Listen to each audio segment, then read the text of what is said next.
ବର୍ତ୍ତମାନ ଦେଖନ୍ତୁ ସୁଭଦ୍ରା ଯୋଜନାକୁ ନେଇ ଆଉ ଗୋଟିଏ ମୁଁ ନୂଆ ଅପଡେଟ ନେଇ ଆସିଛି। ସୁଭଦ୍ରା ଯୋଜନା ଅଧୀନରେ ଆଉ ଗୋଟିଏ କିସ୍ତିରେ ଟଙ୍କା ପାଇପାରିବେ, ଯାହାକି ସେପ୍ଟେମ୍ବର ମାସରେ।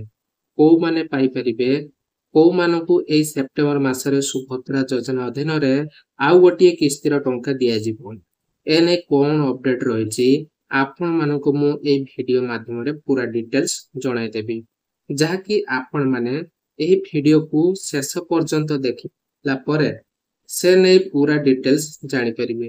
ସେଥିପାଇଁ ଭିଡିଓଟିକୁ ବିନା ସ୍କିପ୍ କରି କି ଶେଷ ପର୍ଯ୍ୟନ୍ତ ଦେଖିବା ପୂର୍ବରୁ ଭିଡିଓକୁ ଗୋଟେ ଲାଇକ୍ କରିଦିଅନ୍ତୁ ଏବଂ ଯୋଉମାନେ ଚ୍ୟାନେଲକୁ ଏପର୍ଯ୍ୟନ୍ତ ସବସ୍କ୍ରାଇବ କରିନାହାନ୍ତି ଚ୍ୟାନେଲକୁ ଗୋଟେ ସବସ୍କ୍ରାଇବ କରିନିଅନ୍ତୁ।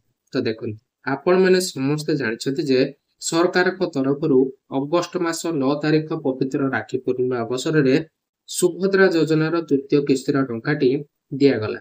ସେଇ ତୃତୀୟ କିସ୍ତିରେ ବହୁତ ସାରା ମହିଳା ଯାହାକି ଟଙ୍କା ପାଇପାରିଲେ ନାହିଁ, କିନ୍ତୁ ସେମାନଙ୍କର ଡକୁମେଣ୍ଟଟିକୁ ଯଦି ଆପଣମାନେ ଏବେ ଚେକ୍ କରିବେ ସବୁ କିଛି ସେମାନଙ୍କର ଠିକ ରହିଛି, ତଥାପି ସେମାନଙ୍କୁ ସୁଭଦ୍ରା ଯୋଜନା ଅଧୀନରେ ଟଙ୍କାଟି ଦିଆଗଲା ନାହିଁ।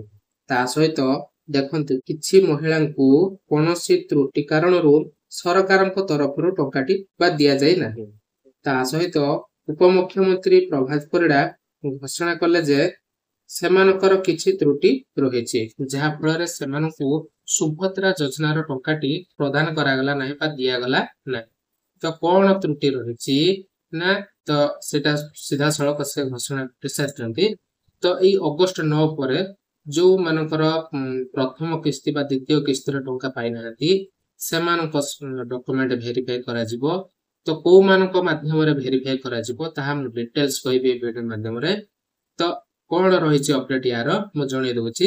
କୋଉମାନଙ୍କର କଟିଛି ବୋଲି କଣ ଅପଡେଟ ରହିଛି ନା, ଯୋଉମାନେ ଗାଡି କିଣିଛନ୍ତି, ଯୋଉ ମହିଳା ମାନେ ଇନକମ ଟ୍ୟାକ୍ସ ଦଉଛନ୍ତି, ଯୋଉମାନଙ୍କ ପରିବାରରେ ବହୁତ ପରିମାଣରେ ଜମି ଅଛି, ସେହି ପରିବାରର ମହିଳା ମାନେ ପାଇନାହାନ୍ତି ସୁଭଦ୍ରାର ଟଙ୍କା। ଯୋଉମାନେ ପ୍ରଥମ ଥର ପାଇଥିଲେ ସେମାନେ ଦ୍ୱିତୀୟ କିସ୍ତି ଆଉ ତୃତୀୟ କିସ୍ତିର ଟଙ୍କା ପାଇପାରିଲେ ନାହିଁ। ଯୋଉମାନେ ପ୍ରଥମ କିସ୍ତି ଆଉ ଦ୍ୱିତୀୟ କିସ୍ତିର ଟଙ୍କା ପାଇନଥିଲେ ସେମାନଙ୍କୁ କେବଳ 5,000 ଟଙ୍କା ହିଁ ମିଳିଛି। ପ୍ରଥମ ଦ୍ୱିତୀୟ କିସ୍ତିର ଟଙ୍କାଟି ଆସିନାହିଁ। ତ କଣ ସେମାନଙ୍କୁ ମିଳିବ କି ନାହିଁ ଆଗକୁ, ତ ସେ ନେଇ କୌଣସି ସରକାରଙ୍କ ତରଫରୁ ଏବେ ପର୍ଯ୍ୟନ୍ତ ଅପଡେଟ ଆସିନି। କଣ ଏଇ ସେପ୍ଟେମ୍ବର ମାସରେ ସୁଭଦ୍ରା ଯୋଜନାର ସେ ତୃତୀୟ କିସ୍ତିର ଟଙ୍କାର କଣ ପର୍ଯ୍ୟାୟ ଷ୍ଟେପ ବାଇ ଷ୍ଟେପ କଣ ଦିଆଯିବ, ଯୋଉମାନେ ପାଇନଥିଲେ ଯୋଉମାନଙ୍କର ଯୋଉମାନେ ଯୋଗ୍ୟ ଅଟନ୍ତି ସେମାନଙ୍କର ସଂଶୋଧନ କରାଯାଇ କଣ ସେମାନଙ୍କୁ ଦିଆଯିବ, ଏ ନେଇ ସରକାରଙ୍କ ତରଫରୁ କୌଣସି ଅପଡେଟ ଆଜି ପର୍ଯ୍ୟନ୍ତ ଆସିନାହିଁ, କିନ୍ତୁ ଆଗକୁ ଆସିପାରେ।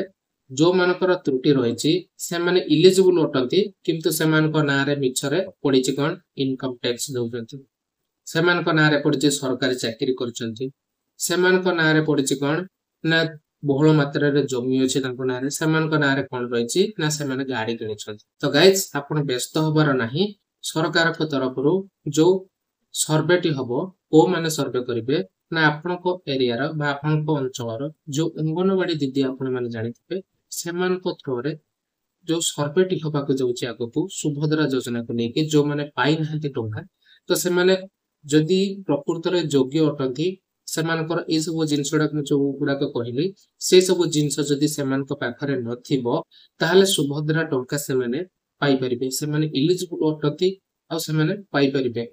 ତ ଗାଇଜ ଆପଣ ଯଦି ପାଇବା ପାଇଁ ଚାହୁଁଛନ୍ତି ବା ଆପଣ ଯଦି ଆପଣଙ୍କର ଯୋଉ ମହିଳାଙ୍କର 21 ବର୍ଷ ହେଇଯାଇଛି ତ ଆପଣ ମାନେ ଜନସେବା କେନ୍ଦ୍ରରେ ପଚାରି ବୁଝି ନିଅନ୍ତୁ କି କେବେ ଆପ୍ଲାଏର ଅବଧି ରହିଛି, ତ ଆପଣ ମାନେ ଆପ୍ଲାଏ କରିବେ।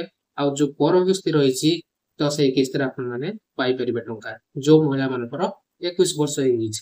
ଆଉ ସେମାନଙ୍କୁ ଗୋଟେ ଧ୍ୟାନ ଦେବା ପାଇଁ ପଡିବ ଗୋଟିଏ ଜିନିଷ ଉପରେ, ତ ସେମାନେ ମାଇନର ଆକାଉଣ୍ଟ ସବୁ ଖୋଲିଥାନ୍ତି। ଆପଣ ମାନେ ଭଲ ଭାବରେ ଜାଣିଥିବେ ସେ ମାଇନର ଆକାଉଣ୍ଟରେ ଆପଣଙ୍କର ଡିବିଟି ଆଧାର ଲିଙ୍କ ହେଇନଥିବ, KYC ହେଇନଥିବ, ସେମାନଙ୍କୁ ସେ ଜିନିଷ ଉପରେ ଫୋକସ କରିବା ପାଇଁ ପଡିବ ଗାଇଜ।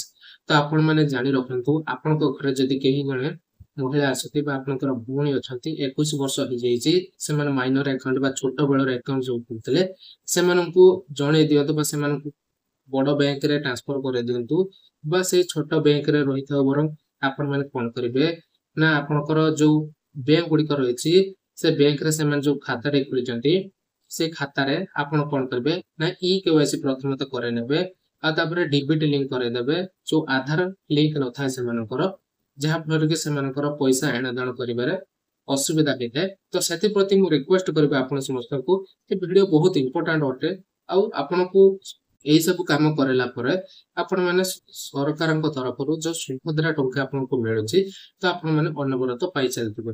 तो थिला एथिला गाइस आपण पर किया इन्फॉर्मेशन जदि आपण मान को भलो लागिथिबो ताहले गोटे लाइक करबा सहित चैनल को सब्सक्राइब कर देबे। वीडियो को जदि हाइप करिया पे चाहउछंती ताहले गोटे हाइप कर देबे आ संग साथी मान को ए वीडियोटी बहुल मात्रा रे शेयर कर देबे।